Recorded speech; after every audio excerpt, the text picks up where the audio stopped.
You must be at least 18 years of age to listen to the following podcast.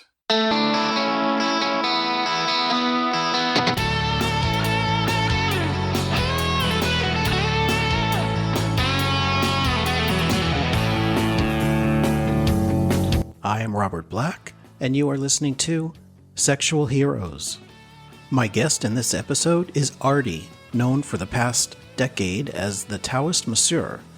He has received training in Brazil, the Netherlands, and UK, certified in more traditional modalities such as Swedish massage, reflexology, and sports massage. The addition of sexual energy work has brought joy to his clients as well as his 20,000 followers on Twitter, where he often shares some of his techniques. Hi, Artie. Thank you for joining me on Sexual Heroes today. I'm more than happy to be here. Thank you for having me. Really, an honor. Artie, tell the listeners and me, what is a Taoist massage? Taoist massage, the name, although it's based on the Taoism, but it's not really as a Taoist massage. It just get the philosophy of Taoism where you just allow whatever happens to you and you accept it. Like they compare you as a river, when a river is going down, if there's any rock or obstacles, the river just adapt to it and just go with the flow. So the concept of Taoist massage is exactly this. It's allow yourself to whatever happens in the massage. And obviously there are boundaries, but whatever happens in a way of the touch, you will be touched in a relaxing way and in a sensual way, like the whole body is regarded.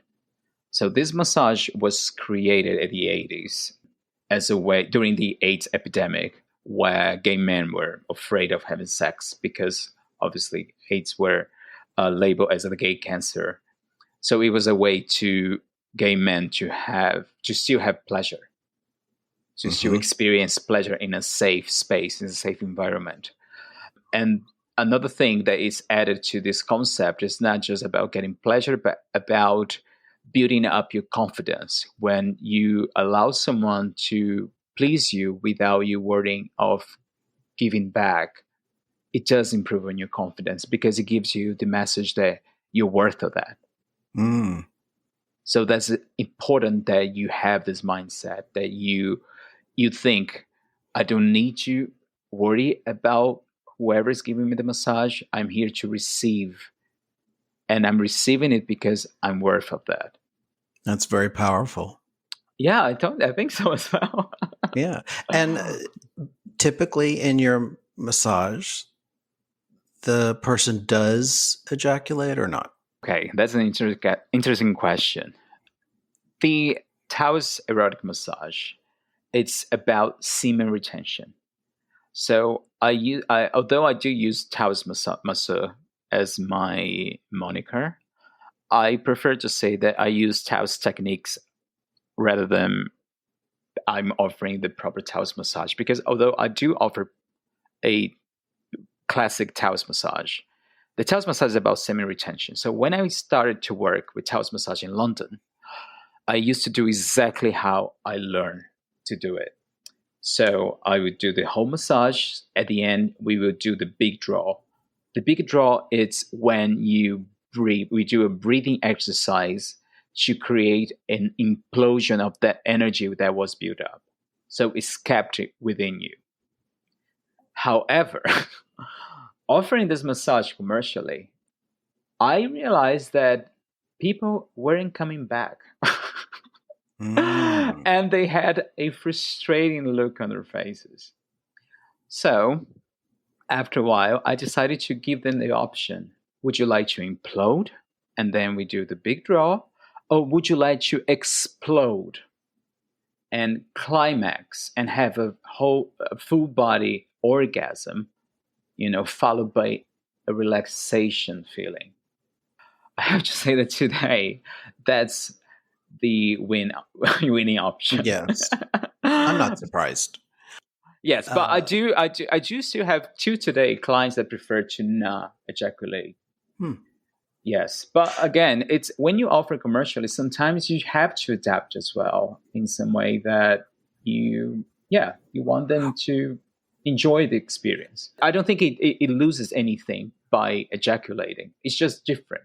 That's interesting because one of the first massage clients I had after I got my certification, the client expressed afterwards, I don't know if it was an email or how it happened, it was so long ago, but he was very unhappy because he did not orgasm. Yes, I had that too. So we're not here to talk about me, but I did develop my whole intake system and eventually got to a place where people got what they wanted. If they wanted to go there, it went there. If they didn't, it didn't go there. Can you explain the difference between this massage and a simple happy ending? Yes, happy ending massage. I wouldn't call it simple happy ending because it's also very pleasurable. Mm-hmm. But a Taoist massage is more about connecting the whole body. It's using the sexual energy that is concentrated on your genitals. And when I say genital, I don't mean only cock, but talk about the anus as well.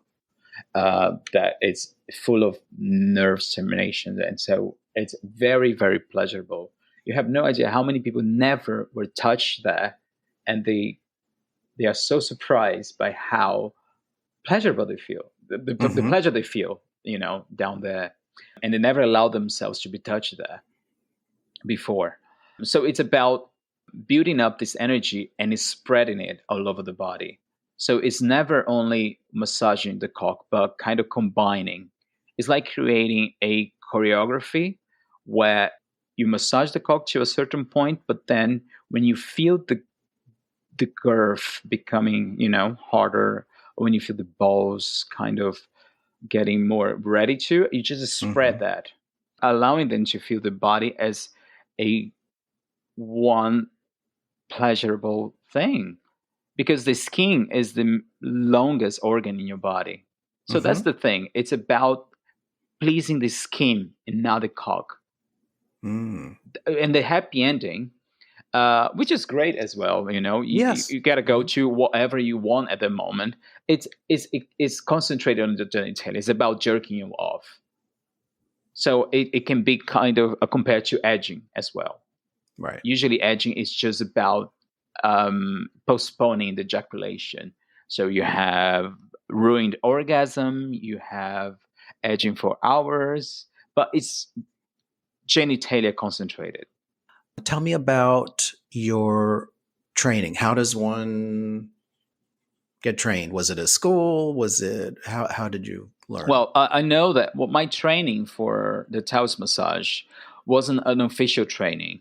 It was an official training because it wasn't from a sensual massage school or anything.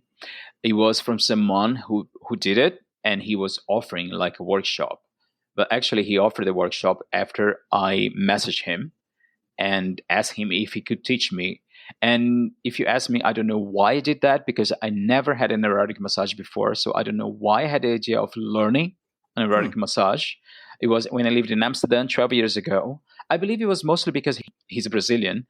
Point, I couldn't speak. I didn't speak English. I didn't speak Dutch. So I think it was a good way to not only socialize with someone, but learn a different skill. So I had my boyfriend at the time in Amsterdam as well. I say, why not? Trying different things. And that's a good boyfriend. Oh. Yeah. I was trying my best. Today, he's my best friend. He just lives around the corner. Yes. And he said that coincidentally, some other Brazilian had asked him the same thing. So he set up a small workshop with the two of us. And it was good because everything was in Portuguese. So I could understand everything at the time. He had his training with the Body Electric group in America. Unfortunately, they don't offer it anymore, the Taoist massage. I don't know for what reason. I think they closed. They don't exist anymore, the Body Electric. Oh. Yes, I believe they don't. But I know, I heard a lot, like many times that people, when they ask me, what did you learn? I say, from someone who learned from the Body Electric. I say, I know Body Electric. However, I learned as a hobby, as a way to spice up my sex life with my boyfriend. And when I moved to London, when I couldn't work what I wanted because I had no network, and decided to put up an ad with massage. I never in a million would think that I would be working with it after so many years. And that's my main job, really, and I'm more than happy to continue with that. The Taoist massage is not considered, correct me if I'm wrong, legitimate or therapeutic or legal technically. Yes, I don't know if there's any sensual or erotic massage that has a certified training. I know that a lot of groups offering proper trainings, weekend workshops as well, that you can have a proper training. You can be certified, but by them, I don't think there's any organization that legally recognizes a sensual massage as something that, for example, you can get insured or, be considered a legal worker. Okay, so it's not certified. Is it considered legal where you are?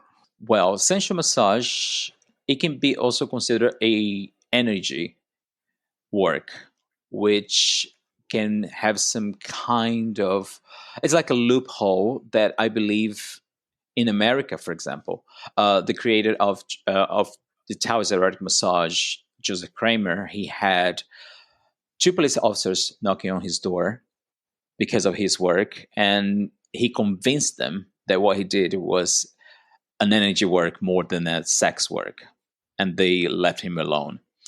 But here in UK, sex work is legal, so you can offer sex work legally if you work for yourself. The problem with that is that, for example, there are vulnerable sex workers that, because they work legally, they have to work for themselves, and many of them they do because they don't want any trouble with police. They ended up putting themselves in a very vulnerable situation where clients, knowing that, abuse from that vulnerability, knowing that they alone. So I am actually registered to a organization called Ugly Mugs, where unfortunately I get daily updates of dangerous clients. Because what we do, if anything happens, we call them and we give information about them. So they warn everyone who's registered with them. So they kind of know half the number. So we can go to the website and check if the number is safe, the number that they're calling from. Right. Yes. And unfortunately, women are the most affected because what is illegal is having a brothel. I think because of the prohibition of brothels, it's because what they're trying to target is sex trafficking. That's what they want to, because you just put lots of people in one flat and they have to do different types of sex work, but then he ends up putting a lot of people vulnerable to dangerous clients because it's safer if you have someone else in your flat. Right. And unfortunately, that's what makes it illegal. So, or you really put yourself in a very vulnerable position to work on the legal side, or you really put the legal side in risk, but be safer. They really didn't think that through, did they? No, they didn't, and that's what people are trying to fix. Because it's really, I do understand where they're coming from, what they want to try to protect, like vulnerable sex workers for coming from this country legally, just to being, the sex trafficking is a huge issue. But you end up putting other people in risk as well.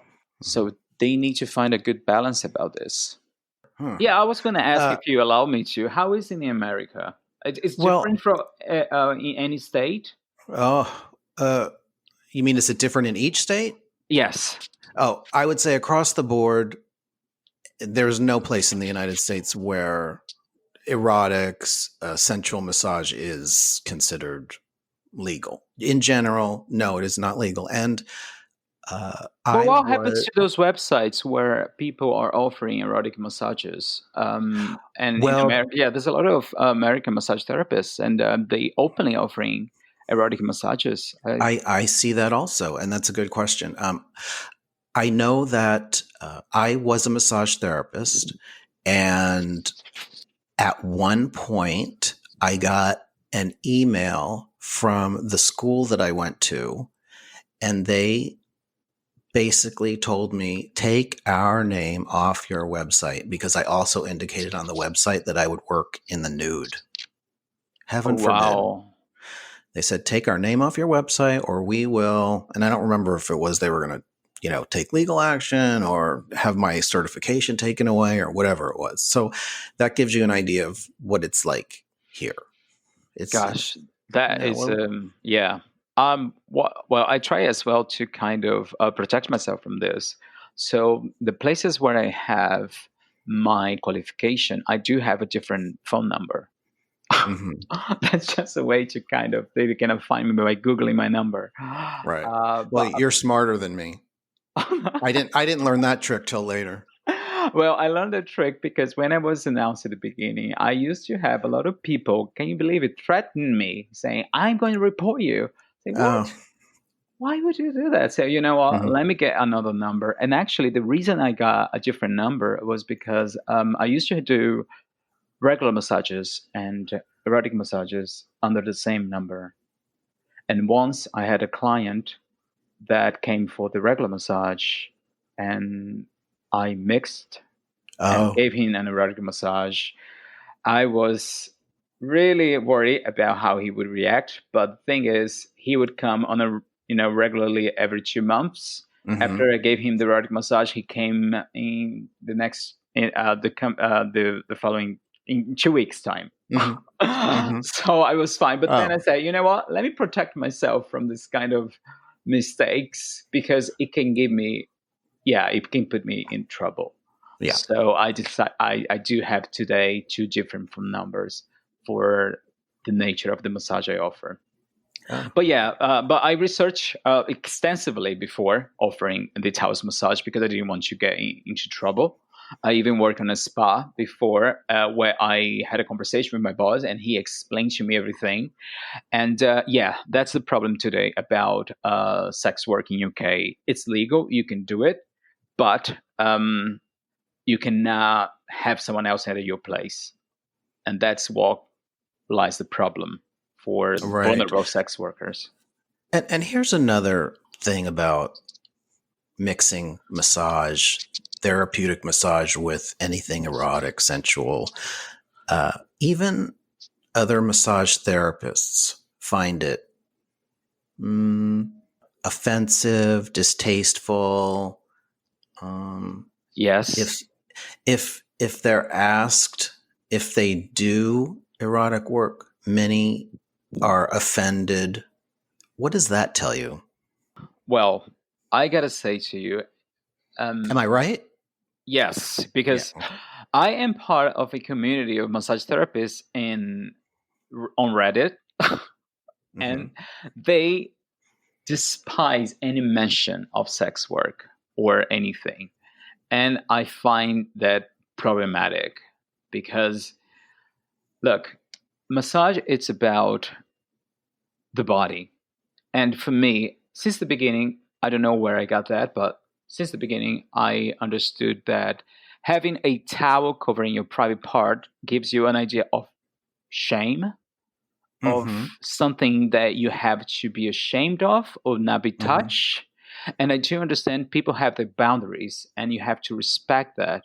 However, I believe that all this prudeness, is that a word? Being prude about it is very harmful because you should be really, it's about being body positive. And I understand, I have, for example, I do have my boundaries as well. Taoist massage I chose because it does have boundaries.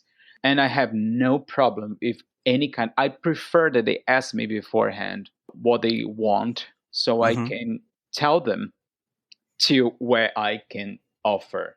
But yeah, I do understand that some people, when they have this so much conservative about other people's body and other people's questions and sexual expressions, I understand they are projecting, really. Because on the massage school, because I'm qualified, I got my proper qualification when I realized that it was something that I was going to be doing. And it's something they say, look, people have erections, it's very open about it. But we have to understand as well that we have power dynamic in massages as well. That a male massage therapist is actually therapy. It's a few career options where it's female dominated. So having a male client and a female therapist, I do understand why they feel harassed, because it's cultural. For me, it's different. I'm a gay man. Having a man asking me those questions, I don't get offended. However, I was raised as a man. I wasn't daily harassed as a woman. So I really cannot, I don't have the same experience of growing up with that type of treatment by the other gender. Right. So for me, it's easier, but I do understand why they would be very protective about their own bodies and the nature of the work. And I do understand that with female massage therapists, but I do find it a little odd with other gay massage therapists. Oh, okay. They're yes. so incredibly offended. Well, I guess because they feel that diminishes their skill and their training to give a therapeutic massage. That if they break that barrier, that somehow takes away from their legitimacy. Yeah, no, I understand that. And actually, well, this is the kind of situation where it's really hard for us to judge, because you don't know other people's upbringing and other people's relationship with sex and concepts of sex. I understand when they try to offer something and someone, because I gotta say, even with me, where I do have an open conversation with my clients, sometimes I do feel that some of them crosses the line, and they make me feel at a few times where it happened unsafe. So yes. Yeah. And I believe with every sex workers as well, because you never know the state of the person coming. Sometimes they are under influence of things. Sometimes they're expecting more, even though you said exactly how it's going to happen. It's a complicated situation. Sometimes some people, they do have they guard themselves in a more, I don't know, they protect themselves even more. Yeah. So and I did throw somebody out of my house once. Yes. So I know what it's like to have a client cross the line. And how was it for you? What happened? How was it? If you don't mind me asking. Sure. Do you? And you should. It's too bad he's not here to ask, because I'll tell you, he ran out of my house, barely had his clothes on. I was so angry. I had done an out call. I had gone to his hotel, and he wanted to move the massage to his bed. And I said, that's not going to happen. Explained the boundaries. And he was very persistent, and I ended up leaving.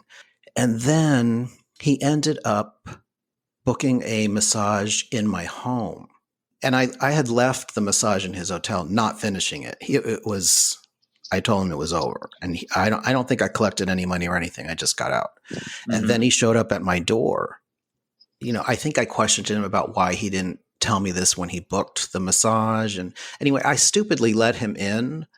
And then while he was getting set up for the massage, I was in the other room stewing about it, thinking, this is bullshit. So I walked back in the room where he was already on the table, and I said, get up and get your clothes and get the fuck out of here. And he did. I don't know if short order. I don't know if the same things happen to you, but I don't think that like you said, I stupidly allow him to come back, because I don't know if it happened the same to you, but sometimes when you do that, because just once, as far as I remember, that I need to ask someone to leave, I did feel bad, like it was my fault. And I know it wasn't. But in some way, we learned that it's our fault. We felt like we misled them.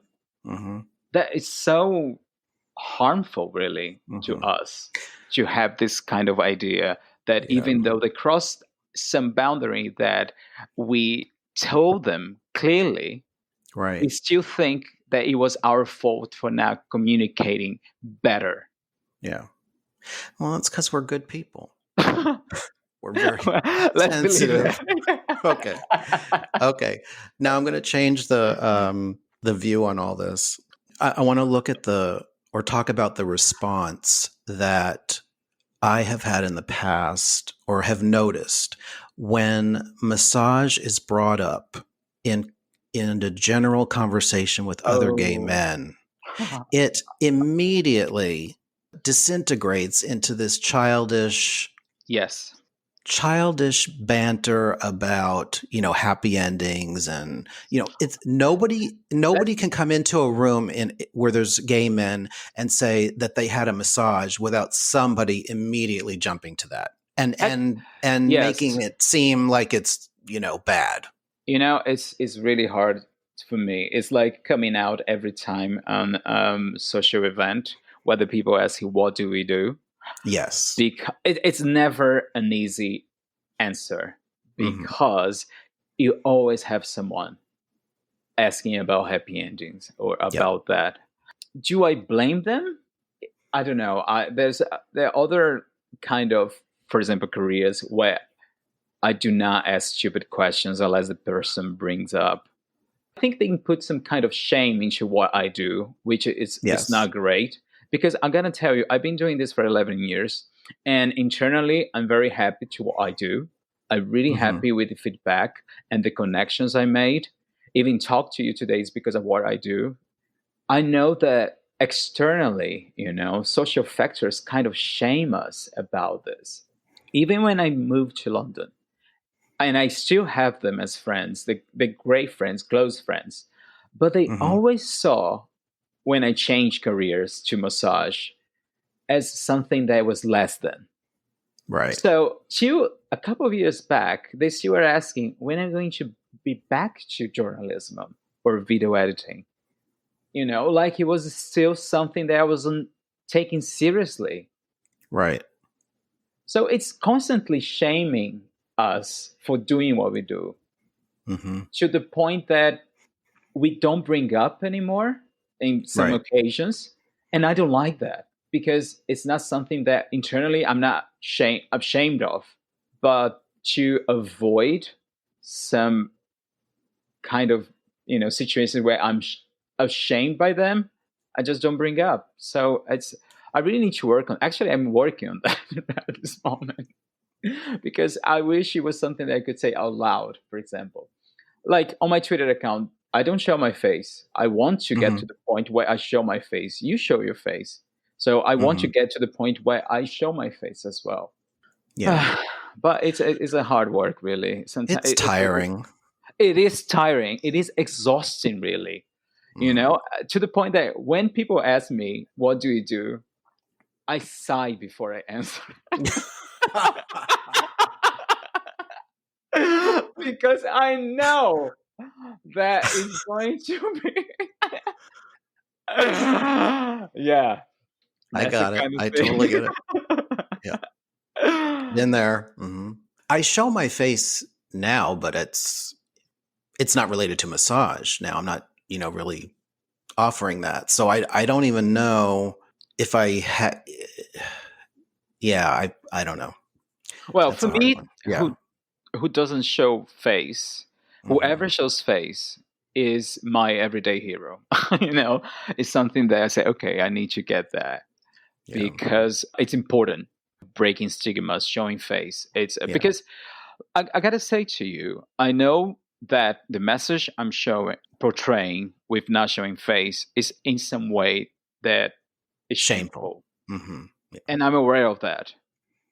However, that's the point that I can go to at this moment. But you do have your face on your website. I do. Yes. Unless that's somebody else. No, it's me.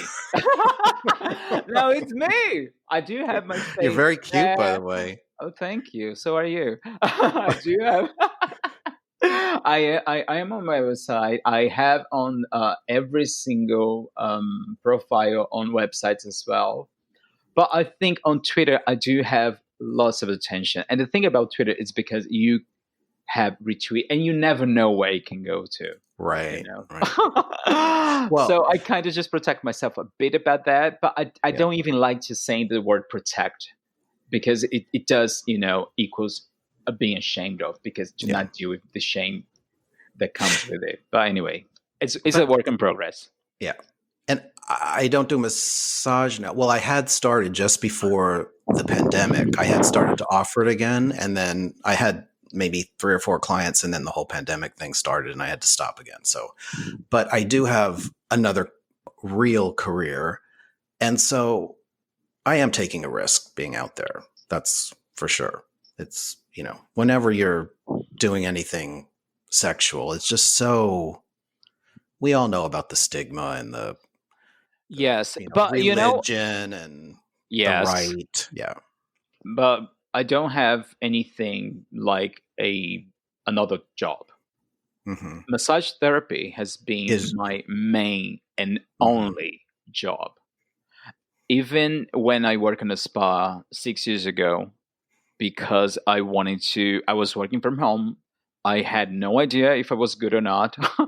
So I wanted to have a professional experience on a Mm-hmm. profession, place, and have people there that I can talk to.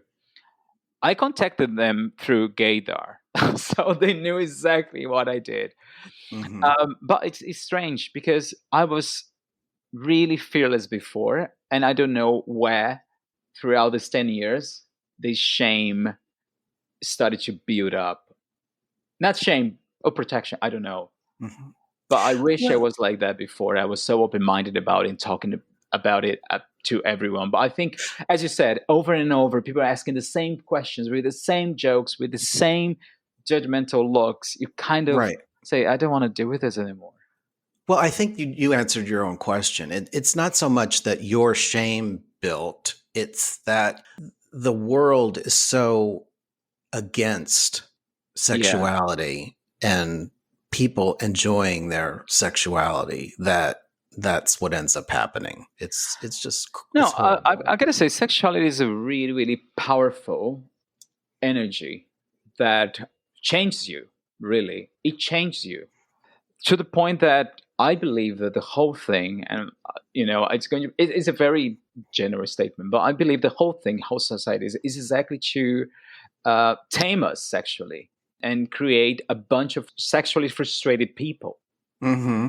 because we are dealing with so many problems they create on us. And sexuality, the expression of sexuality is such a huge thing, because we have to behave a certain way, and every single person is different. Every Mm-hmm. single person is different. Sexuality is so broad that you cannot put on a box like they do. Like, you have to be monogamous in a marriage and just have Mm-hmm. sex with this person and just do this. It's exactly designed to frustrate people, because it's such a liberating and moving force. That's what I believe it is. I don't think it will change in my lifetime. What's in store for you? What do you see yourself doing this for a long time to come, or do you have other plans? Well, Maybe you'll teach it.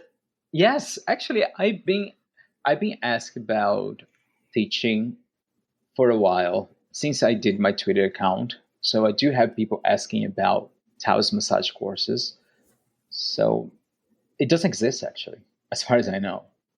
Um, It no, it it does doesn't. or it doesn't. No, it doesn't, as far as I Yeah, know. right. There's no one in London, which I find very interesting, because I've been working with this moniker Taoist Masseur in London for 10 years, and so far, I didn't find anyone else who sell themselves as a Taoist Masseur as well, or massage therapist as well, which is interesting. Well, and good for you.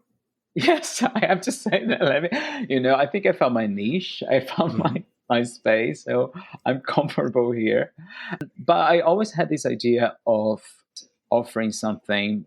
But right now, immediately, maybe is do some collabs. I'm going to. I really want to collab with Milk and Coach. I think you're going to talk to him as well, right? Mm-hmm. I did. I had Oh yes. another So episode with him. Yes. Mm-hmm. I'm so, I adore him. So we've been talking about collabing together, and I think it's really like again, using the Taoism's philosophy, accepting whatever comes, and then trying not to, especially because at this moment, we cannot make plans, unfortunately. Right. Like we cannot travel, we don't know how it's going to be the next week. So I'm kind of, yes, being attentive to whatever's happening and trying to do what I feel it's going to be right. But I would like to have another change of career at some point, but I don't know when.